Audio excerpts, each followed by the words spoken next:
দেশে কিছু নেতা এবং নেতৃত্ব দেখি তারা মুসলিম মেয়েদের জামা খোলার হুমকি দেয়, বাংলার জমিনের মানুষ এটা বরদাস্ত করবে না। কোথায় পেয়েছেন? ইসলামের বিরুদ্ধে, কোরআনের বিরুদ্ধে কথা বলেন। বাংলার জমিনে 95% মুসলমান। এই দেশে শরিয়া আইনের কথা বললে এদেশের কিছু মানুষ যারা ইসলামের কথা বলে, কোরআনের কথা বলে, তাদেরকে জঙ্গি এবং জিএমপি বানিয়ে জেলখানায় পাঠাতে চাইলে আবারও ভারত পালিয়ে যেতে হবে। কথা বলে না, কথা বলে না। বিশ্বনবী বললেন, শোনো। এবার বিশ্বনবী বললেন, ওমর তুমি কি কি করতে চাও? বিশ্বনবীকে বললেন, ও নবী, ইসলাম যদি সঠিক পথে থাকে, কোরআন যদি সঠিক হয়, ও নবী আমাকে অনুমতি দেন, আমি এই জমিনে, মক্কার জমিনে একটা মিছিল দিতে চাই। ইসলামের ইতিহাসে এটাই ছিল প্রথম মিছিল। ইসলামের ইতিহাসে এটাই ছিল প্রথম মিছিল। এইবার ওমর সামনের কাতারে দাঁড়ালেন, আর পিছনে 10 জন নবমুসলিম দাঁড়িয়ে গেলেন। এইবার ওমর খোলা তরবারি নিয়ে মক্কার জমিনের উপর, কাবার উপর দাঁড়িয়ে গেলেন, কাবার পিছনে দাঁড়িয়ে গেলেন, আর খোলা তরবারি নিয়ে হযরত ওমর রাদিয়াল্লাহু তাআলা আনহু তিনি বললেন, ও মক্কার আবু জাহেল কোথায় আছো? ও সাইবা কোথায় আছো? ও আবু লাহাব কোথায় আছো? ও উতবা তোমরা কোথায় আছো? এবার তোমরা যদি তোমার স্ত্রীদেরকে যদি বিধবা করতে চাও, আর তোমাদের সন্তানদেরকে যদি তোমরা এতিম বানাতে চাও, তাহলে খাত্তাবের বেটা ওমর, আমি ইসলাম ধর্ম গ্রহণ করেছি, তোমরা আমার সামনে আজকে আসো। দাও খোদা দাও আমায় আবার ওমর দারাজ দিল, দাও খোদা দাও আমায় আবার ওমর দারাজ দিল।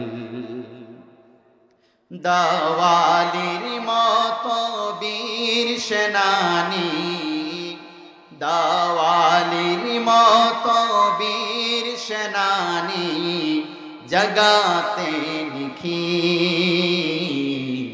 দাও খোদা দাও আমায় আবার ওমর দারাজ দিল, দাও খোদা দাও আমায় আবার ওমর দারাজ দিল। হামজাকে দাও ঘরে ঘরে জীবন দিতে অকাতরে, আমার কাবা ভাঙতে এলে, আমার কাবা ভাঙতে এলে পাঠাওয়া বাবি, দাও খোদা দাও আমায় আবার ওমর দারাজ দিল, দাও খোদা দাও আমায় আবার ওমর দারাজ দিল। ঠিক না? আল্লাহ জমিনে আবার ওমর দাও, বলেন আমিন। আল্লাহ জমিনে আবার ওমর দাও। রব্বুল আলামিন যারা এই জমিনে, যারা ইসলামের জন্য, কোরআনের জন্য যারা কাজ করছে, আমরা তাদের সাথে আছি। দুহাত তুলে আল্লাহকে দেখান, লিল্লাহে তাকবীর, লিল্লাহে তাকবীর। আল কোরআনের আলো, লিল্লাহে তাকবীর। আল কোরআনের আলো। শুধু ঘরে ঘরে জ্বালবেন না, সংসদে জ্বালা দরকার আছে। কথা বলে না, সংসদে জ্বালা দরকার আছে না নাই? কোরআনের আলো আমরা ঘরে ঘরে জ্বালিয়েছি, ঘরে ঘরে হাফেজ হয়েছেন। আমার ক্যামেরাম্যান ভাই তিনি বলেছেন যে এই ঘরের ভিতরে সিরাজগঞ্জে প্রত্যেকটা ঘরে ঘরে মিনিমাম একজন করে হাফেজ আছে। বলি আলহামদুলিল্লাহ। কথা বলেন আলহামদুলিল্লাহ। প্রিয় সিরাজগঞ্জবাসী, আমরা 54টি বছর কোরআনের আলো ঘরে জ্বালিয়েছি, ঘর আলোকিত হয়েছে। এইবার আমরা সংসদে জ্বালাতে চাই, বাংলার জমিনকে আলোকিত করতে চাই ইনশাআল্লাহ। কথা বলে না, কথা বলেন ঠিক না? সংসদে জ্বালাতে যাই, সংসদে গিয়ে যদি আবারও যদি আমরা মমতাজের গান শুনি, সংসদে গিয়ে যদি যারা বাংলা পড়তে পারে না, এই সমস্ত যদি মানুষ যদি সংসদে যায়, এই সমস্ত মানুষ দিয়ে চাঁদাবাজি বন্ধ হবে? কথা বলেন, চাঁদাবাজি বন্ধ হবে? খুন করা বন্ধ হবে? ধর্ষণ বন্ধ হবে? গুলি করা কি বন্ধ হবে? কিন্তু বাংলার জমিনে আমরা এইসব চাঁদাবাজি, খুন, ধর্ষণ আর দেখতে চাই না। কথা বলেন ঠিক না? তাহলে যদি খুন আর চাঁদাবাজি, ধর্ষণ যদি বাংলার জমিনে দেখতে যদি না চাই, তাহলে ওমর যে রাষ্ট্র পরিচালনা করেছিলেন তার ভিত্তি ছিল কোরআন। বাংলার জমিনে সামনে যারা সংসদে আসবে, সামনে যারা ক্ষমতায় আসবে, তাদেরকে আমরা কোরআন দিয়ে রাষ্ট্র পরিচালনা করার জন্য আহ্বান করছি। কথা বলেন ঠিক না? তার কারণ শোনেন, বিশ্বনবী মুহাম্মদ রাসূলুল্লাহ বললেন, ও কলিজার টুকরা মানুষেরা তোমরা শোনো, ওমর ছিলেন রাষ্ট্রপ্রধান। ওমর ছিলেন রাষ্ট্রপ্রধান যিনি ছিলেন, ও কলিজার টুকরা মানুষেরা, যদি ন্যায় এবং ইনসাফের পক্ষে যদি আপনারা সমর্থন দেন, ন্যায় এবং ইনসাফ ভিত্তিক সমাজ যদি আপনারা চান, ন্যায় এবং ইনসাফ ভিত্তিক সমাজ যদি প্রতিষ্ঠিত করতে পারেন, বাংলার জমিনে একটা কুকুরও না খেয়ে মারা যাবে না, একটা বৃদ্ধ মানুষ ওষুধ ছাড়া মারা যাবে না, একটা প্রসূতি মায়ের বেদনা উঠলে আপনার চিন্তা করতে হবে না। যদি ন্যায় এবং ইনসাফ ভিত্তিক সমাজ যদি কায়েম করতে পারেন, তাহলে তারাই ডাক্তার এনে অ্যাম্বুলেন্স এনে তাদেরকে হসপিটালের ব্যবস্থা করে দিবে। যদি ইসলাম আসে, যদি ক্ষমতায় কোরআন যায়, সংসদে যদি কোরআন হয়, এখানে হিন্দু, বৌদ্ধ, খ্রিস্টান আর আমাদের বিরোধী দল আওয়ামী লীগ, বিএনপি, জামাত, জাসদ, বাসদ যা কিছু আছে না কেন, যত দলের মতের মানুষ আছে, রাস্তার একটা কুকুরও শান্তিতে বসবাস করবে। রাস্তার একটা কুকুরের শান্তি ও বিনাশ নষ্ট হবে না।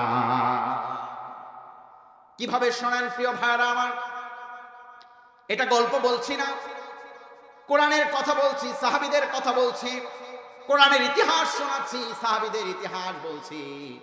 এই সাহাবীরা কার আদর্শে জীবন পরিচালনা করেন আপনারা? বিশ্বনবী আমাদের নেতা। লাকাদ কানা লাকুম ফি রাসূলিল্লাহি উসওয়াতুন হাসানা। বলেন আল্লাহু আকবার। বিশ্বনবী হলেন আমাদের নেতা, সাহাবীরা ছিলেন, ওনা হলেন আমাদের নেতা। আমাদের জীবনটা যদি বিশ্বনবীর আদর্শ হয়, আমাদের জীবনটা যদি সাহাবীদের আদর্শ হয়, আর সাহাবীদের নমুনায় যদি আমরা যদি চলতে পারি, আজকে মেয়েদের নিরাপত্তা নাই। রাস্তা দিয়ে মেয়েরা হেঁটে গেলে এদেরকে ওড়না টেনে নেওয়া হয়, ধর্ষণ করা হয়, হত্যা করা হয়। কিন্তু সাহাবীদের আদর্শ যদি রাষ্ট্র পরিচালনা হয়, মেয়েরা ধর্ষণ হবে তো দূরের কথা, মেয়েরা রাস্তা দিয়ে হেঁটে যাবে, কেউ তাকাতে সাহস পাবে না। বিশ্বনবীর শাসন ব্যবস্থা কেমন ছিলেন, আর বিশ্বনবীর সাহাবীদের শাসন ব্যবস্থা কেমন ছিলেন? হযরত ওমর রাদিয়াল্লাহু তাআলা আনহুর জামানার দিকে যদি আপনি তাকিয়ে দেখেন, বিশ্বনবী বললেন, শোনো, আমার পরে যদি কেউ যদি কোনো নবী যদি হতো, তাহলে হযরত ওমর হলেন, তিনি নবী হয়ে যেতে। আর হযরত ওমর এমন ছিলেন, তিনি যে রাস্তা দিয়ে হেঁটে যেতেন, শয়তানও সেই রাস্তা দিয়ে হেঁটে যাওয়ার সাহস করতো না। কন্যা সুবহানাল্লাহ। হযরত ওমর একদিন শাসন কার্য পরিচালনা করতেছেন, জনগণের অর্থ সম্পত্তিগুলা লিখতেছেন, লিপিবদ্ধ করতেছেন। এদেশের শাসন ব্যবস্থায় যারা আছে, এরা চোর ডাকাত থাকে, দেখবেন 15 লাখ টাকা 20 লাখ টাকা এদের ঋণ থাকে। যেদিন ক্ষমতায় বসে দেখবেন কারো ঋণ নাই, বরং ঋণ সব বাড়ি আর গাড়িগুলা সব সাততলা হয়ে গিয়েছে, সব বাড়ি আর গাড়িগুলা হয়েছেন, ঋণে জর্জরিত ছিল। সরকার পরিবর্তন হলে তারা পরিবর্তন হয়ে যায়। চিকন ছিল হ্যাংলা পাতলা কলা গাছের মতো, যেই মাত্র ক্ষমতায় এসেছে ভুঁড়িটা দেখবেন এরকম 20 কেজি হয়ে গেছে। এটা ছিল রাসূলের শাসন ব্যবস্থা না। রাসূলের শাসন ব্যবস্থা এমন হবে, কোরআনের শাসন ব্যবস্থা এমন হবে, ইসলামের শাসন ব্যবস্থা এমন হবে, নেতারা না খেয়ে মারা যেতে পারে, নেতাদের কপালে খাউন জুটবে না, কিন্তু ওই দেশের রাজা, ওই দেশের প্রজারা যারা থাকবে, জনগণ যারা থাকবে, তারা কেউ না খেয়ে আর অনাহারে দিন পার করবে না। বিশ্বনবী মুহাম্মদ রাসূলুল্লাহর সাহাবী হযরত ওমর, তিনি তার শাসন ব্যবস্থার সময় জনগণের অর্থ সম্পদ দিয়ে পরিচালিত শাসন ব্যবস্থা, জনগণের শাসিত সরকার। হযরত ওমর তিনি মসনদে বসেছেন, চেয়ারে বসেছেন। এইবার হযরত ওমর কি যেন লিখতেছিলেন, জনগণের হিসাব। প্রতিমধ্যেই তিনি লিখতেছিলেন, হযরত আলী সহ রাসূলের আরো কিছু সাহাবীরা হযরত ওমর রাদিয়াল্লাহু তাআলা আনহুর কামরায়, খাস কামরায় ঢুকে গেলেন। ঢুকে গিয়ে সালাম দিলেন। দেওয়ার পর বললেন, আপনারা কেন এসেছেন? এইবার তিনি বললেন, আমরা এসেছি আমাদের একটা ব্যক্তিগত কাজ করার জন্য, আর আপনি আপনার মোমবাতিটা আপনি নিভিয়ে দিলেন, কেমন কাজ করলেন? হযরত ওমর বললেন, শোনো, তোমরা এসেছো তোমাদের ব্যক্তিগত কাজ করার জন্য, ব্যক্তিগত প্রয়োজন পুরা করার জন্য, আর আমি লিখতে বসেছি, কাজ করতেছি এটা জনগণের অর্থ এবং সম্পত্তি নিয়ে। সুতরাং জনগণের অর্থ সম্পত্তি দিয়ে আমি যদি তোমাদের কাজ যদি করে, আর কাল কিয়ামতের ময়দানে আল্লাহ রাব্বুল আলামিন যদি আমাকে যদি হিসাব ধরে, জনগণের অর্থ সম্পত্তি দিয়ে তুমি ব্যক্তিগত কাজ করেছো, কাল কিয়ামতের ময়দানে আমি ওমর সেদিন কি জবাব দিব? সুবহানাল্লাহ। ওমর ভয় করেছেন কাকে? চিৎকার দিয়ে বলেন কাকে? আর আমাদের দেশের নেতারা ভয় করে আল্লাহকে। কথা বলে না, কথা বলে না। এমন নেতা বানিয়েছেন, ভয় আল্লাহকে করবে তো দূরের কথা, বরং ওরা বলে মরার পর যা হয় হোক দুনিয়াতে আমি চেয়ার ছাড়বো না। মরার পরে যা হয় হোক দুনিয়াতে আমি চেয়ার ছাড়বো না, এরকম নেতা আছে না নাই? দেশের নেতারা জনগণ না খেয়ে মারা যায়, জনগণের কোনো খোঁজ খবর নাই, আর নেতার শার্ট প্যান্ট কোটটায়ের অভাব নাই, আর বেগম পাড়াতে বাড়ির অভাব নাই। হযরত ওমর দেখেন, ওমরের কাজ ছিল প্রত্যেক দিন তার রাষ্ট্র পরিচালনার কাজ শেষে, হযরত ওমর প্রত্যেক দিন রাষ্ট্র পরিচালনার কাজ শেষে হযরত ওমর তিনি প্রত্যেক দিন মানুষের বাড়িতে বাড়িতে ঘুরতে দেখতেন কোন মানুষের নেতারা, কোন মানুষের জনগণ, কোন প্রদেশের জনগণ না খেয়ে আছে নাকি, কোন রাস্তার কুকুর বিড়াল গোড়া না খেয়ে আছে নাকি, কোন মানুষগুলা বাড়িতে ভিতরে কান্না করে নাকি, প্রত্যেকটা দেখার দায়িত্ব ছিলেন হযরত ওমরের কাছে। একদিন পথিমধ্যে হযরত ওমর তিনি এক পথিমধ্যে তিনি যাচ্ছেন, যাওয়ার পর হঠাৎ করে তিনি দেখলেন হযরত ওমর দেখলেন যে এক বাড়িতে হু হু করে কান্নার আওয়াজ শোনা যায়। দেখা যায় কান্নার আওয়াজ শোনা যায়, চিৎকার করে ছেলে মেয়েগুলা কান্নাকাটি করছে। আর রাতের আধারে কোন মহিলা জানি খালি পানিগুলা জাল দিচ্ছে। ও কলিজার টুকরা বোনেরা, আপনারা যারা এসেছেন, অল্পতেই ধৈর্য হারা হবেন না, অল্পতেই স্বামীর উপর রাগ করবেন না, স্বামীর উপর চড়াও হবেন না। ওই যে মেয়েরাও তারা ধৈর্যশীল ছিল, স্বামীর আনুগত্য করা, ধৈর্যশীল করা, রমজানের রোজাগুলো রাখা, আর ফরজ বিধানগুলো যদি মানতে পারেন, আল্লাহ রাব্বুল আলামিন নারীদেরকে জান্নাতের ব্যবস্থা করে দিবে। এইবার শোনেন, এই যে মহিলাটা এবার কান্না করতেছিল, ছোট ছোট বাচ্চার চিৎকারগুলো, আওয়াজগুলো বৃদ্ধি পাচ্ছিল। রাত যত গভীর হয়, ছোট ছোট বাচ্চার চিৎকারগুলোও গভীর হয়, আরো জোরে জোরে চিৎকার করে। হযরত ওমর তিনি সালাম দিয়ে প্রবেশ করলেন ঘরের রুমের ভিতরে, বাড়ির ভিতরে সালাম দিয়ে প্রবেশ করলেন, বললেন, ও মা, কে আপনি? রাতের আধারে ছেলে মেয়েগুলা কান্না করে, আর আপনি রাতের আধারে কি আপনি জাল দিচ্ছে? চুলার ভিতরে কি আপনি জালি চড়িয়ে দিয়েছেন? কি চড়িয়ে দিয়েছেন চুলার ভিতরে? আর ওই পোলাপানগুলা কান্না করে, আপনি কিছুই বলছেন না। হযরত ওমর ডাক দিয়ে বললেন, ও কলিজার টুকরা, ও আপনি, ও পথিক, আপনি কে? আমি এসেছি এখানে নতুন, এই বাড়িতে ঘরে আমার কোনো খাবার নাই, পানিগুলা চড়িয়ে দিয়েছি, এই পানিগুলা উনুনে দিয়েছি, সন্তানগুলা কান্না করতে করতে ঘুমিয়ে যাবে, ঘুমানোর পর শেষ হয়ে যাবে, আমি চুলায় আগুন দেয়া বন্ধ করে দিব। হযরত ওমর তিনি এবার এই ঘটনা শুনে চোখের পানিগুলা টপ টপ করে পড়া শুরু করলেন, তিনি কান্না করে দিলেন। হযরত ওমর তিনি পথিমধ্যেই ফেক করে তিনি আবার মন্ত্রণালয়ে চলে গেলেন। হযরত ওমর তিনি মন্ত্রণালয়ে যাওয়ার পর এইবার মন্ত্রণালয়ের গোদামালাকে বললেন, ও মন্ত্রণালয়ের মন্ত্রী, কি আছো? তুমি আমাকে আটা দাও, চাল দাও, ডাল দাও, সবকিছু এবার আমার মাথায় উঠায় দাও। কন্যা সুবহানাল্লাহ। এবার সবকিছু আমার মাথায় উঠায় দাও। খাদ্য মন্ত্রণালয়ের মন্ত্রী বলে, ও বাদশা, আপনি হলেন অর্ধ জাহানের বাদশা, আর আপনি এই আটার বস্তা মাথায় নিবেন, এটা কেমন দেখা যায়? এইবার হযরত ওমর এই মন্ত্রণালয়ের মন্ত্রীকে বললেন, ও মন্ত্রণালয়ের মন্ত্রী, ও মন্ত্রী, আজকে এই রাজ্যের ভিতরে কোনো কুকুরও যদি না খেয়ে মারা যায়, যেহেতু রাজ্যের রাজা আমি, বাদশা যেহেতু আমি, দায়িত্বে যেহেতু আমি আছি, কাল কিয়ামতের ময়দানে আল্লাহ আমাকেই জিজ্ঞাসা করবে, তোমাকে জিজ্ঞাসা করবে না। সুতরাং ও মন্ত্রণালয়ের মন্ত্রী, যেহেতু এই হিসাবটা আমাকে আল্লাহর কাছে দিতে হবে, যেহেতু এই হিসাবটা আমাকে আল্লাহর কাছে দিতে হবে, সুতরাং রে মন্ত্রী, এই খাদ্যের মাথা তুমি নিবা কি, বরং খাদ্য মন্ত্রণালয়ের খাদ্যের বোঝাটা তুমি আমার দিকে উঠায় দাও। এবার তিনি চললেন। চলার পর তিনি নিজে তার বাড়িতে চলে গেলেন। যাওয়ার পর নিজে হাতে রুটি বানালেন, খামির বানালেন, নিজে হাতে রুটি বানালেন, খামির বানালেন। মাকে বললেন, ও মা, আমি রুটি বানিয়ে দিচ্ছি, আপনি রুটিগুলো সেকেন, আর আপনার ছোট্ট ছোট্ট ছেলে মেয়েগুলারে খাবার দেয়। তাহলে নেতা যদি ভালো হয়, রাতের আধারেও খাবার পাওয়া যায়। আর নেতা যদি না ভালো হয়, টাকা পয়সা অর্থ সম্পত্তি হলেও মানুষ মারা যায়। এমন যদি হতো আমার দেশের শাসক হতো, উমরেরই মতো হতো, আবু বকরের মতো, ঠিক না? এমন যদি হতো আমার দেশের শাসক হতো, উমরেরই মতো হতো, আবু বকরের মতো। প্রজার দুঃখে তাদের চোখে আসতো না রে ঘুম, দেশের ভিতর বয়ে যেত শান্তি সুখের ধুম। প্রজার দুঃখে তাদের চোখে আসতো না রে ঘুম, তাদের চোখে বয়ে যেত শান্তি সুখের ধুম।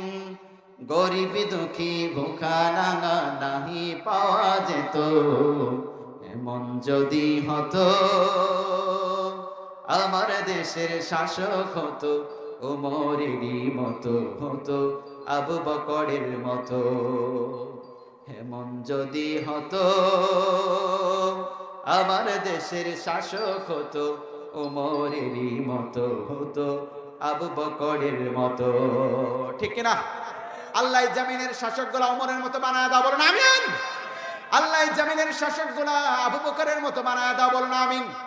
হযরত আবু বকর রাদিয়াল্লাহু তাআলা আনহু কেমন ভয় করেছেন, আমরা কেমন ভয় করলাম।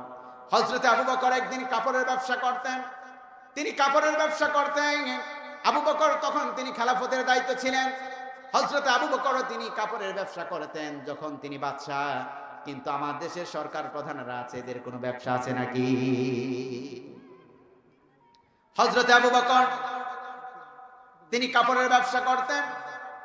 হঠাৎ করে হযরত আবু বকরের কাছে কিছুদিন আগে একটা কাপড় বিক্রি করেছিলেন।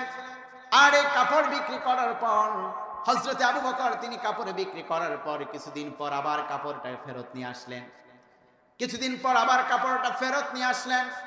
ফেরত নিয়ে আসার পর এবার আবু বকরের সামনে যখন দিলেন, আবু বকরকে বললেন, ও আবু বকর, আপনার কাপড়টা আপনি আবার ফেরত নিয়ে নেন। হযরত আবু বকর রাদিয়াল্লাহু তাআলা আনহু তিনি যেই মাত্র কাপড়টা হাতে নিয়েছেন, ঠিক সেই মাত্র আবু বকরের চোখের পানিগুলা দর দর করে পড়তেছে।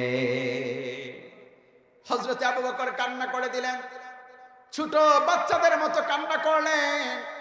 আবু বকরকে জিজ্ঞাসা করলেন, আবু বকর, আপনি এই জমিনের খেলাফতের দায়িত্বে আছেন, আপনি বাদশা, সামান্য একটা কাপড় ফেরত দিলাম, আপনি আমার টাকা ফেরত দিবেন, এই জন্য কান্না করেন নাকি?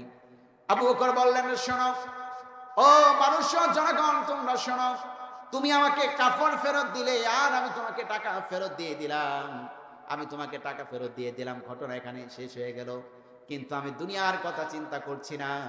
ও মহিলা, তুমি শোনো, আজকে তুমি আমাকে কাপড় দিয়ে দিলে, আমি তোমাকে টাকা ফেরত দিয়ে দিলাম, কিন্তু কাল কিয়ামতের ময়দানে আমি যে আমল করেছি, আমি যে নামাজ পড়েছি, আমি যে হুদ দিয়েছি, আমি যে যাকাত দিয়েছি, আমি যে অর্থ দিয়েছি, আমি যে ইসলামের জন্য যে সমস্ত কাজগুলা যে আমি করেছি, ও মহিলা, আজকে যদি আল্লাহ রব্বুল আলামিনের কাছে আমার আমলগুলা নিয়ে আমি দৌড়িয়ে গেলাম, কিন্তু আমলগুলা যদি আল্লাহর কাছে যদি পছন্দ যদি না হয়, আর আল্লাহ যদি বলে তোমার জীবনের যা কিছু আছে, তোমার নামাজ, তোমার কুরবানি, তোমার হজ, তোমার যাকাত, তোমার নামাজ, তোমার রোজা, তোমার দান, তোমার খয়রাত, যা কিছু দিয়েছো, আমি আল্লাহর কাছে কোনোটাই কবুল হয় নাই, আমি আল্লাহ তোমার সব কিছু ফেরত দিয়ে দিলাম। এইবার আবু বকর এই কথা ভেবে আর চোখের পানি পড়ে কান্না করে বলে আল্লাহ যদি নামাজ রোজাগুলো যদি সব যদি আমাকে ফেরত দিয়ে দেয়, কোনো উপায় আছে নাকি? আপনি নামাজ পড়লেন, রোজা করলেন, হজ করলেন, যাকাত দিলেন, এমন মানুষকে সমর্থন করলেন যে এই মানুষ চুরি ডাকাতি চিন্তা এমন কোনো কাজ নাই যে তিনি করে নাই। কাল কিয়ামতের ময়দানে আল্লাহ যদি এসব আমল যদি ফেরত দেয়, কার কাছে যাবেন? কাছে কাছে যাবেন। এই জন্য আল্লাহ রাব্বুল আলামিন বললেন, শোনো, ইয়া আইয়ুহাল্লাযীনা আমানুত্তাকুল্লাহা, তোমরা যারা নিজেদেরকে ঈমানদার বলে দাবি করো, তোমরা ভয় করবে একজনকে। বলেন তো তিনি কে? কাকে ভয় করবেন? কাকে? চিৎকার দিয়ে বলেন, কাকে ভয় করবেন? দুনিয়ার মানুষকে ভয় করলে কোনো লাভ হবে না। দুনিয়ার কোন নেতাকে ভয় করলে কোনো লাভ হবে না। দুনিয়ার কোন এমপি মন্ত্রীকে কাউকে ভয় করলে কোনো লাভ হবে না। আমার কলিজার টুকরা মা বোনেরা, যারা এসেছেন, স্বামীর হয়ে নামাজ পড়েন না। স্বামী যদি কিছু বলে, আবার অনেকেই আছে পাড়া প্রতিবেশী এটা সেটা বলবে, এই জন্য অনেক মানুষ আছে দাড়ি রাখে না। কেন নামাজগুলা ছাড়েন? কেন রোজাগুলা ছেড়ে দেন? কেন হজগুলা ছেড়ে দেন? কেন ফরজ রোজাগুলা ছেড়ে দেন? মসজিদে আজান হয়, কেন আপনাকে পাওয়া যায় না? কেন আপনি ছেড়ে দেন? ও কলিজার টুকরা মানুষেরা, দুনিয়ার সাথে কিছুই যাবে না, যেটা যাবে একমাত্র ঈমান আর আমল। আবু বকর ভয় পেয়েছেন। আবু বকর, ওমর, হযরতে আবু বকর মাঝে মাঝে হাউমাউ করে চিল্লানি দিয়ে কান্না করতেন, বলতেন, ও আল্লাহ, আমি যদি পাখি যদি হয়ে যেতাম, আমি যদি মুরগি যদি হয়ে যেতাম, ও আল্লাহ, আমি যদি গরু যদি হয়ে যেতাম। পাশাপাশি সাহাবীরা বলতেন, ও হযরতে আবু বকর, আল্লাহ মানুষকে বানিয়েছেন, লাকাদ খালাকনাল ইনসানা ফি আহসানি তাকওয়িম। আল্লাহ মানুষকে বানিয়েছেন উত্তম চরিত্র দিয়ে, উত্তম জিনিস দিয়ে মানুষকে সবচেয়ে উত্তম করে বানিয়েছেন। আপনি কেন এই সমস্ত কথা বলেন? আবু বকর ডাক দিয়ে বলতেন, চোখের পানি ফেলে ফেলে বলতেন, যে গরুর হিসাব হবে না, ছাগলের হিসাব হবে না, মুরগির হিসাব হবে না, অন্য কোনো প্রাণীর হিসাব হবে না, কিন্তু বলেন তো এই জমিনে মানুষের হিসাব আছে না নাই? ইকরা কিতাবাকা ওয়া কাফা বিনাফসিকা ইয়াউমা আলাইকা হাসিবা। আল্লাহ রাব্বুল আলামিন ইকরা কিতাবাকা ওয়া কাফা বিনাফসিকা ইয়াউমা আলাইকা হাসিবা, তোমাদের পড়ো, তোমাদের আমলনামা, তোমাদের আমলনামা তোমরা পড়ো, নিজেদের আমলনামা পড়ার জন্য যথেষ্ট হয়ে যাবেন। অন্য কোনো আমলনামা সেদিন থাকবে না। দেখবেন এমন কোনো আমলনামা নাই সেখানে লেখা থাকবে না। এবার আল্লাহ রব্বুল আলামিন আমলনামাটা আপনার হাতে দিবেন। কেন আপনি আল্লাহকে ভয় করেন না? কেন আল্লাহকে ভয় করেন?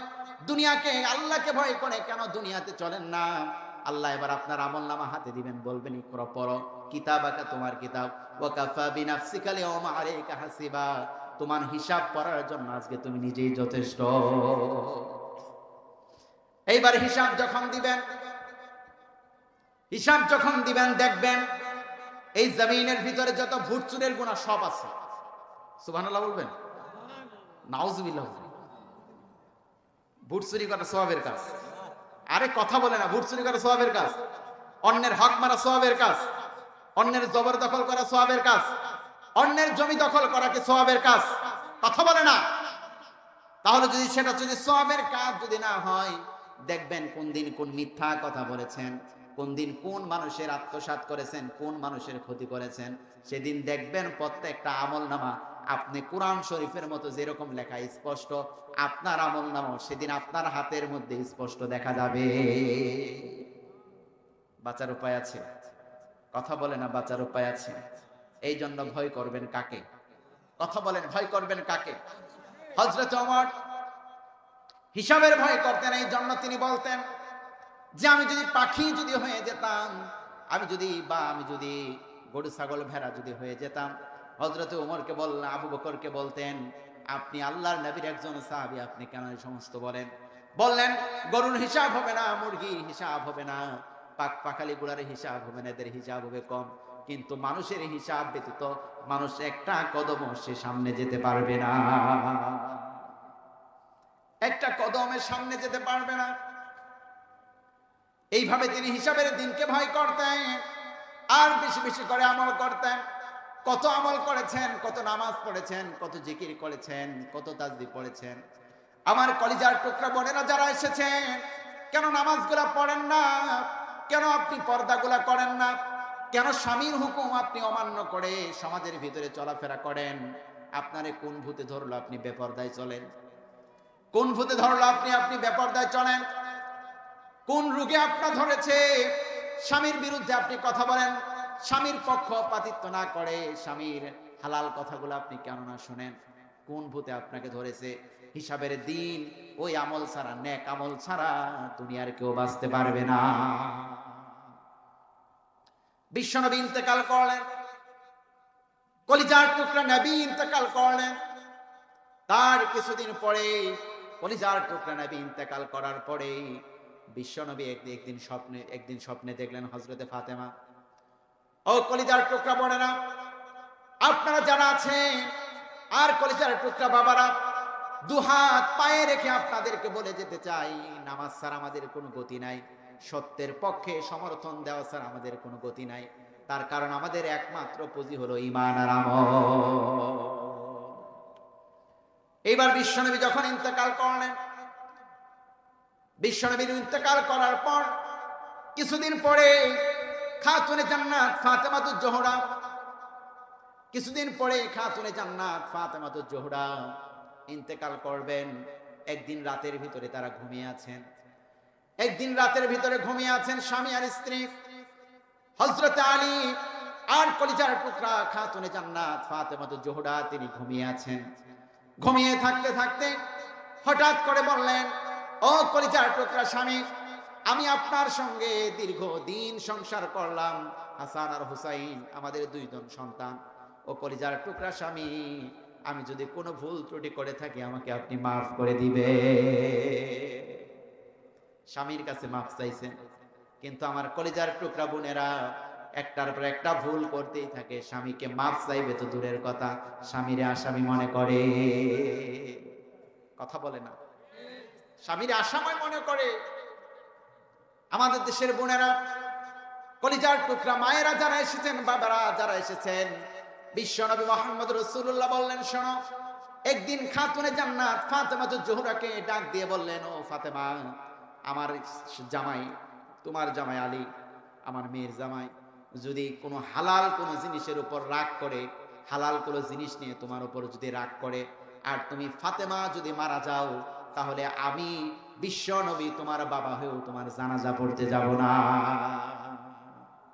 সুবহানাল্লাহ বলবেন না? কত বড় কথা বলেছেন, যে আমার মেয়ের জামাই আলী যদি তোমার উপর কোনো হালাল জিনিস নিয়ে যদি রাগ করে, আর তুমি ফাতেমা যদি সেই মুহূর্তে যদি মারা যাও, তাহলে আমি তোমার বাবা হয়ে বিশ্বনবী মুহাম্মদ রাসূলুল্লাহ সাল্লাল্লাহু আলাইহি সাল্লাম তোমার জানাজা পড়তে যাব না। কিন্তু আজকের মেয়ের বাবারা কি বলে? জামাই যদি একটা কথা ধমক দেয়, বলবে কালকেই সব ছেড়ে এসে পড়বি। কথা বলে না? কালকেই সব ছেড়ে এসে পড়বি। আরে কলিজার টুকরা বাবারা, সংসারগুলো ভাঙা সহজ, কিন্তু সংসারগুলো গড়া খুব কঠিন। আপনি আপনার মেয়েকে বলে দেন যে আমার জামাই যদি কোনো জায়েজ হুকুম তোমাকে করে, আর তুমি যদি আমার বাড়িতে আসো, আমার বাড়িতে তোমার জায়গা হবে না, দেখবেন 70% সংসার ভাঙবে তো দূরের কথা, সংসার ভাঙার গল্প করবে তো দূরের কথা, সংসারগুলো আরো মজবুত করবে, ঠিক কিনা? কিন্তু আমরা বলি, নানি দাদি মায়েরা যারা এসেছেন, যদি একটু শাশুড়ির যারা কাজ করে, শাশুড়ির কাজ করলে আমার কলিজার টুকরা বোনেরা শাশুড়ির কাজটারে কাজ মনে করে না, মায়ের কাজটারে কাজ মনে করে। আপনি যখন শাশুড়ির বাড়িতে যখন গিয়েছেন, আপনার মা যেমন মা, আপনার শাশুড়িটাও আপনার মা। কিন্তু এই জগতের কিছু শাশুড়িও আছে, দেখবেন শাশুড়ি নিজের মেয়েকে মেয়ে মনে করে, আর তার যে ছেলের বউ ওইটারে আসামি মনে করে। কথা বলে না? কথা বলে না? এই সমস্ত করা যাবে? আল্লাহ আমাদের মা বোনদেরকে হেদায়েত দান করুক, বলুন আমিন। এই যে কলিজার টুকরা নবী, কলিজার টুকরা নবী খাতুনে জান্নাত ফাতেমাতুজ জোহরা, খাতুনে জান্নাত ফাতেমাতুজ জোহরা একদিন রাতের ভিতরে স্বামীকে বলতেছেন, ও কলিজার টুকরা স্বামী, আপনার সঙ্গে দীর্ঘদিন আমি আপনার সঙ্গে সংসার করলাম, আমাদের দুইজন ছেলে আছে, একজন হাসান আর একজন হুসাইন। ও কলিজার টুকরা স্বামী, ও কলিজার টুকরা স্বামী, আপনি আপনার সঙ্গে যদি কোনো ভুল ত্রুটি আমি যদি করে থাকি, ও কলিজার টুকরা স্বামী, আপনি আমারে আগে মাফ করে দেন। ঘুমানোর আগে হযরত আলী রাদিয়াল্লাহু তাআলা আনহু ছোট ছোট কাপড় যে সমস্ত ছিল কাপড়গুলা ধুয়ে ফেললেন, রাতের আধারে এই সমস্ত কথাগুলা বললেন। বলার পর কয়েকটি ওসিয়ত করলেন, বললেন, ও কলিজার টুকরা স্বামী, আপনি শুনেন, আমি ফাতেমা খাতুনে জান্নাত, ফাতেমা বিশ্ব নবীর মেয়ে, বিশ্ব নবীর মেয়ে। আমাকে কোনো মানুষ আমার চেহারা দেখে নাই। আমি কলিজার টুকরা বিশ্ব নবীর মেয়ে ছিলাম। আমি কতটুকু লম্বা ছিলাম, কতটুকু খাটো ছিলাম, এই এলাকার মানুষগুলো আমাকে জানে না। ও আলী, আমি যদি এই রাতের ভিতরে আমি যদি কখনো ইন্তেকাল করি, তাহলে আমাকে রাতে রাতে আপনি আমাকে দাফন করে দিবে। আপনারা বলেন তো, আমাদের দেশের মা বোনেরা কতটুকু লম্বা, কতটুকু খাটো, পাশের 6 গ্রামের মানুষ জানে কি জানে না? কথা বলে না, জানে কি জানে না? 6 গ্রামের মানুষ তো দূরের কথা, ফেসবুক বের হয়েছে, এখন দেখা গেল সারা বিশ্বের মানুষ জানে। এখন সারা বিশ্বের মানুষ জানে। টিকটকে ছেড়ে দেয়, ফেসবুকে ছেড়ে দেয়। বোনেরা, ফেসবুকে ছড়ি কিভাবে ছাড়ো? এত বেহায়াপনা, নির্লজ্জতা কিভাবে দেখাও? নিজেদের চরিত্রটাকে হেফাজত করো। তার কারণ সূরা আহজাবের 33 নম্বর আল্লাহ আয়াতে বলেছেন, ও নারীরা, তোমরা পর্দার ভিতরে অবস্থান করো। সেজেগুজে প্রদর্শন করে রাস্তাঘাটে ঘোরাফেরা করা যাবে? আল্লাহ বলেছেন সেজেগুজে ঘোরাফেরা করা যাবে না। আল্লাহ যতই বললেন সেজেগুজে ঘোরাফেরা তোমরা করবে না, আমরা যতই বলি সেজেগুজে ঘোরাফেরা করবে না, আমরা যতই না সাজার কথা বলি, ততই নারীদের সাজ বেড়েছে না কমেছে? মনে হয় প্রতিযোগিতা শুরু হয়েছে, কার বাড়ির মেয়ে কত সুন্দর, রাস্তায় দেখাও। কথা বলেন, এটা করা যাবে? আমার বোনেরা যারা এসেছেন শুনে, আপনাদের মডেল হলো খাতুনে জান্নাত ফাতেমাতুজ জোহরা, আবার আপনাদের মডেল হলো মা আয়েশা রাদিয়াল্লাহু তাআলা আনহা, মা আসিয়া আলাইহিস সালাতু ওয়াস সালাম, আপনাদের হলো মডেল। কিন্তু এই জমিনের মেয়েরা নারীদেরকে মডেল মেনে নিয়েছে এদেশের অর্ধলগ্ন মহিলা নায়িকাদের তারা মডেল মেনে নিয়েছেন। যাদের মডেল হওয়ার কথা ছিল খাতুনে জান্নাত ফাতেমাতুজ জোহরা, কিন্তু তাদের মডেল হয়েছে নায়িকারা। বিশ্ব নবীর মেয়ে খাতুনে জান্নাত ফাতেমাতুজ জোহরা বললেন, আমি বিশ্ব নবীর মেয়ে ছিলাম, আমি কতটুকু লম্বা ছিলাম না খাটো ছিলাম, আমি মোটা ছিলাম না বেটে ছিলাম, এই সমাজের তেমন কোন মানুষ আমাকে চেনে না, জানে না, তেমন মানুষ আমাকে কখনো দেখে নাই। ও আমার কলিজার টুকরা স্বামী, আর আমি যদি কখনো ইন্তেকাল করি, আমাকে রাতের ভিতরে আপনি আমাকে দাফন করে দিবে। এই কথা বললেন। এই কথা বলার পর ওই রাতের ভিতরে বিশ্ব নবীর কলিজার টুকরা মেয়ে খাতুনে জান্নাত ফাতেমাতুজ জোহরা ইন্তেকাল করলেন। সাহাবীদের মন ভেঙে গেল, আলীর মন ভেঙে গেল। তার কারণ তার কিছুদিন আগে বিশ্ব নবী মুহাম্মদ রাসূলুল্লাহ সাল্লাল্লাহু আলাইহি সাল্লাম তিনি দুনিয়ার জমিন থেকে বিদায় হয়েছে। আলীর মনটা ভেঙে গেল, কান্না করছে। আর হযরতে আবু যর তার বিছানার বাড়িতে ঘুমিয়ে আছেন। কখনো ঘুম আসে, আবার কখনো আসে না। কে যেন ডাক দিয়ে বলে, রে আবু যর, কিছুদিন আগে বিশ্বনবী ইন্তেকাল করেছে।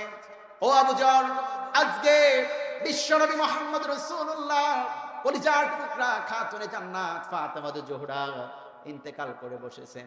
ও আবু যর, কেমনে বালিশ লাগে, পিঠে বালিশ লাগে, কেমনে তুমি ঘুমাও? হযরতে আবু যর, কে যেন এই কথাগুলো বলে। হযরতে আবু যরের কথাগুলো শোনার পর হযরতে আবু যর তিনি উঠে পড়েছেন। উঠে পড়ে দেখেন বিশ্ব নবীর কলিজার টুকরা মেয়ে খাতুনে জান্নাত তিনি ইন্তেকাল করে বসেছেন, তিনি ইন্তেকাল করেছেন।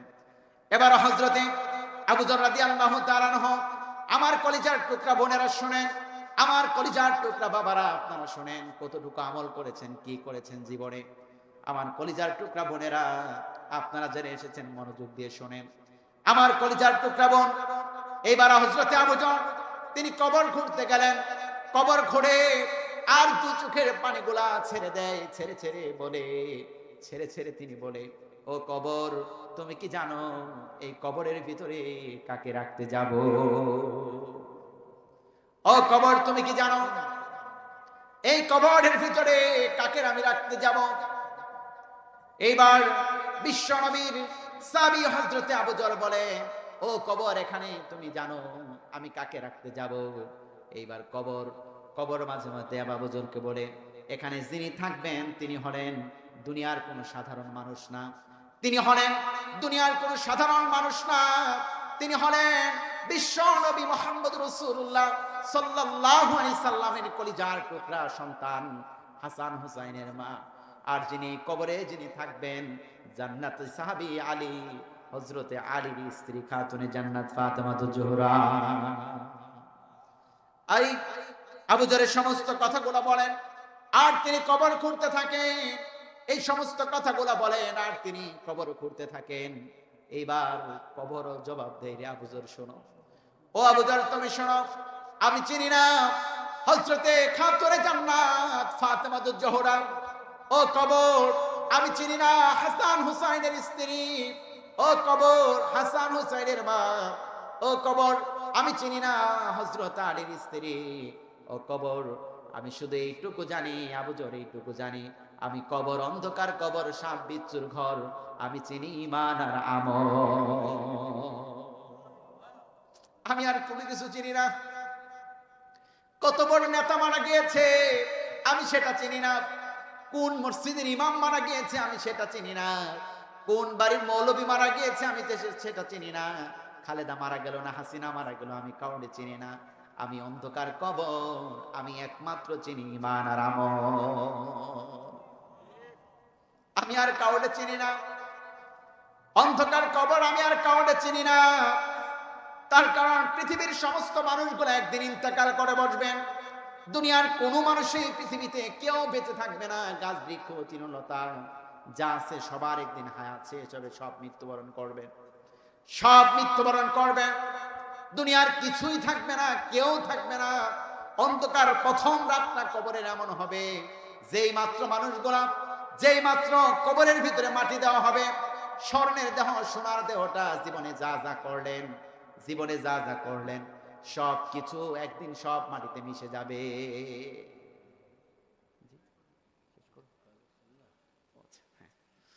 সব একদিন শেষ হয়ে যাবে, কেউ থাকবে না, আমিও থাকবো না।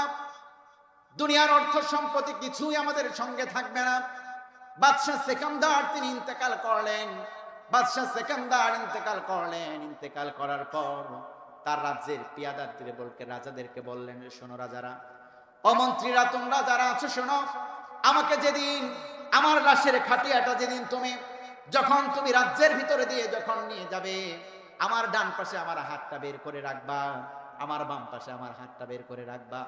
এবার মন্ত্রীরা বললেন, রাজা মশাই কেন আপনি আদেশ দিলেন? বললেন, আপনি দুনিয়া থাকতে মানুষের কাছে অর্থ সম্পত্তি, দুনিয়ার টাকা পয়সা গুলো আপনি জনগণের কাছ থেকে নিয়েছেন, আবার যদি মৃত্যুর পর যদি আপনার হাতটা যদি বের করে রাখি, মানুষ বলবে বাদশা দুনিয়ায় জীবিত থাকাকালীন জনগণের কাছে টাকা নিয়েছে, আবার মৃত্যু হওয়ার পরও জনগণের কাছে টাকা নেয়, হাত পেতেছে।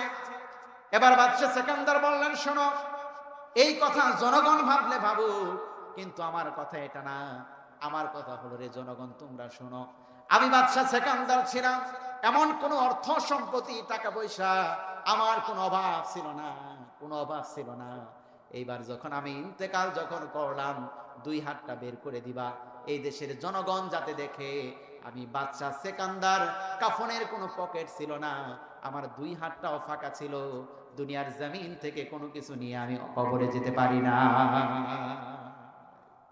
শহীদিন পরে নখ খসে যাবে, 9 দিন পরে চুপ, কবর গৃহের সামান নিতে কইরো না কেউ ভুল, কবর জায়গা ভালো নয়, আমল দিয়ে কবর গৃহ সাজিয়ে নিতে হয়, কবর জায়গা ভালো নয়, আমল দিয়ে কবর গৃহ সাজিয়ে নিতে হয়।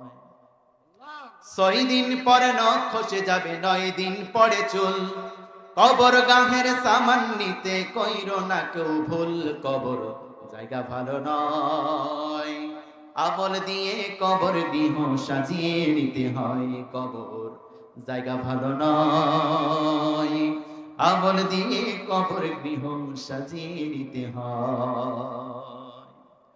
17 দিনে পেট ফেটে শেষ পোকার খাদ্য হবে। 60 দিন পর গুস থাকবে না, দিন পর গুস থাকবে না, কঙ্কাল পরে রবে। 90 দিনে হাড়গুলি সব, 90 দিনে হাড়গুলি সব আলাদা হয়ে রয় কবর, জায়গা ভালো নয়। আমল দিয়ে কবর গৃহ সাজিয়ে নিতে হয় কবর, জায়গা ভালো নয়। আমল দিয়ে কবর গৃহ সাজিয়ে নিতে হয়। 6 দিন পর নখ খসে যাবে, 9 দিন পরে চুল। কবর গাভের সামান নিতে কইরো না কেউ ভুল, কবর জায়গা ভালো নয়। আমল দিয়ে কবর গৃহ সাজিয়ে নিতে হয় কবর, জায়গা ভালো নয়। আমল দিয়ে কবর গৃহ সাজিয়ে নিতে হয়। দেহের চেয়ে অহং বড়, লোভ লালসার পাহাড়। হিংসায় পুড়ে যুবক হলো নষ্টের কালো পাহাড়। হামান কারণ সবারই ওই, হামান কারণ সবারই ওই, পরিণতি পরিচয় কবর, জায়গা ভালো নয়।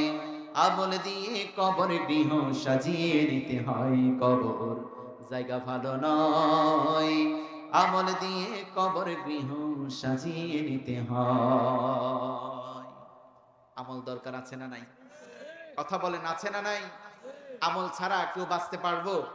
দুনিয়ার অর্থ সম্পত্তি দিয়ে ফেরেশতাদেরকে দিলে বলবে যে এই যে আল্লাহ আজকে কবরে আসছি, কিছু টাকা পয়সা ফেরেশতাদেরকে দিলাম, ফেরেশতারা মানবে? কথা বলে না, মানবে? কিন্তু দুনিয়াতে যদি আমরা কিছু দেই তাহলে আমরা বলতে পারবো আল্লাহ তোমার জন্য, তোমার মসজিদের জন্য, এই মসজিদের জন্য আল্লাহ কিছু দিয়েছিলাম রব্বুল আলামিন, আজকে আমাদেরকে মাফ করে দাও। আল্লাহ মাফ করবে কিনা?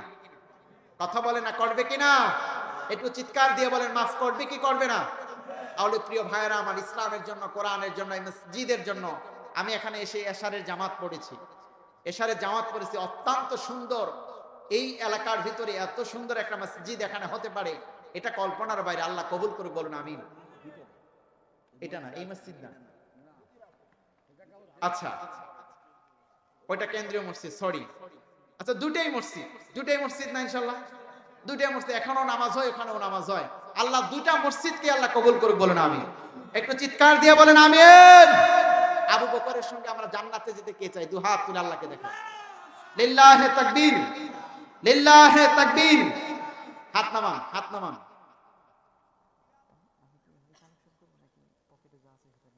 না না,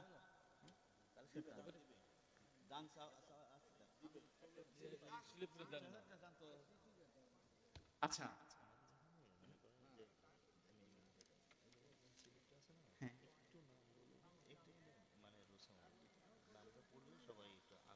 আচ্ছা আচ্ছা আচ্ছা, আলহামদুলিল্লাহ, বলি আলহামদুলিল্লাহ। চিৎকার দিয়ে বলেন আলহামদুলিল্লাহ।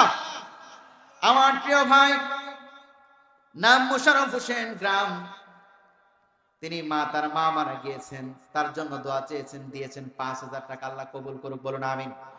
রব্বুল আলামিন মোশাররফ হোসেনের মায়ের গুনাহগুলোরে তুমি মাফ করে দাও। আল্লাহ মাকে জান্নাতের মেহমান বানাও, বলুন আমিন।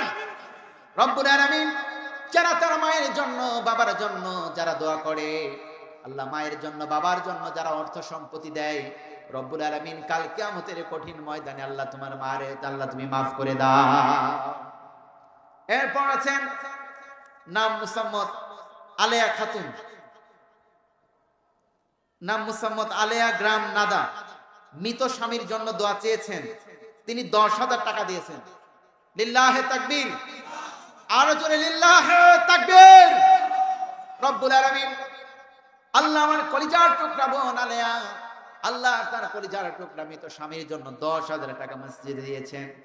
রব্বুল আলামিন খাস করে আল্লাহ তার কলিজার টুকরা স্বামীর জীবনের গুনাহগুলো তুমি মাফ করে দাও। রব্বুল আলামিন যারা দান করতেছে, দান করেছে, আল্লাহ খাস করে সবার জীবনের গুনাহগুলো তুমি মাফ করে দাও। মরহুম আব্দুল হামিদ সরকারের স্ত্রী। আচ্ছা এবার তাকবীরটাকে জুড়ে দিবেন না একটু আস্তে দিবেন? একটু জুড়ে দেন, আগে আগে জুড়ে তাকবীর দেন, এরপরে ঘটনা বলবো। বলেন লিল্লাহে তাকবীর। যা দিয়েছে এই তাকবীর হয় নাই, এটা নদী ভাঙনের তাকবীর হইছে। আবার আবার লিল্লাহে তাকবীর, লিল্লাহে তাকবীর। রব্বুল আলামিন মরহুম আব্দুল হামিদ সরকারের স্ত্রী আল্লাহ মৃত স্বামীর জন্য রব্বুল আলামিন তার যে নাকফুল, আল্লাহ মৃত স্বামীর জন্য নিজের নাকফুলটাও দিয়েছেন রব্বুল আলামিন। খাস করে আল্লাহ মরহুম আব্দুল হামিদকে আল্লাহ তুমি মাফ করে দাও রব্বুল আলামিন। আল্লাহ খাস করে আল্লাহ কলিজার টুকরা স্ত্রীর নেক হায়াত বৃদ্ধি করে দাও, দুনিয়ায় থেকে থেকে যেন স্বামীর জন্য বেশি দোয়া করতে পারে। আল্লাহ প্রত্যেকের ঘরে নেককার স্ত্রী দান করো, বলুন আমিন। চিৎকার দিয়ে বলেন আমিন। মোহাম্মদ জানে আলম নাদা ফকির পাড়া 20 কেজি ধান আল্লাহ কবুল করুক, বলেন আমিন। আল্লাহ ফসলের ক্ষতি থেকে আল্লাহ হেফাজত করে, বলেন আমিন। আল্লাহ অর্থের ক্ষতি থেকে আল্লাহ হেফাজত করে, বলেন আমিন। আল্লাহ খাস করে এই জমিনে বন্যা দিও না, যেই বন্যা মানুষের ক্ষতি হয়ে যায়। আল্লাহ এই জমিনে এমন কোন পোকামাকড় দিও না যে মানুষের ফসল নষ্ট হয়ে যায় রব্বুল আলামিন। আল্লাহ খাস করে যেই ব্যক্তি ধান দিয়েছেন রব্বুল আলামিন খাস করে তার জীবনের গুনাহগুলো মাফ করে দাও। সন্তান, মেয়ে সন্তান, ছেলে সন্তানের গুনাহগুলো তুমি মাফ করে দাও। মোহাম্মদ হুসাইন সরকার মৃত নারীর জন্য দোয়া চেয়েছেন, নগদ 100 টাকা দিয়েছেন, আল্লাহ কবুল করে, বলেন আমিন।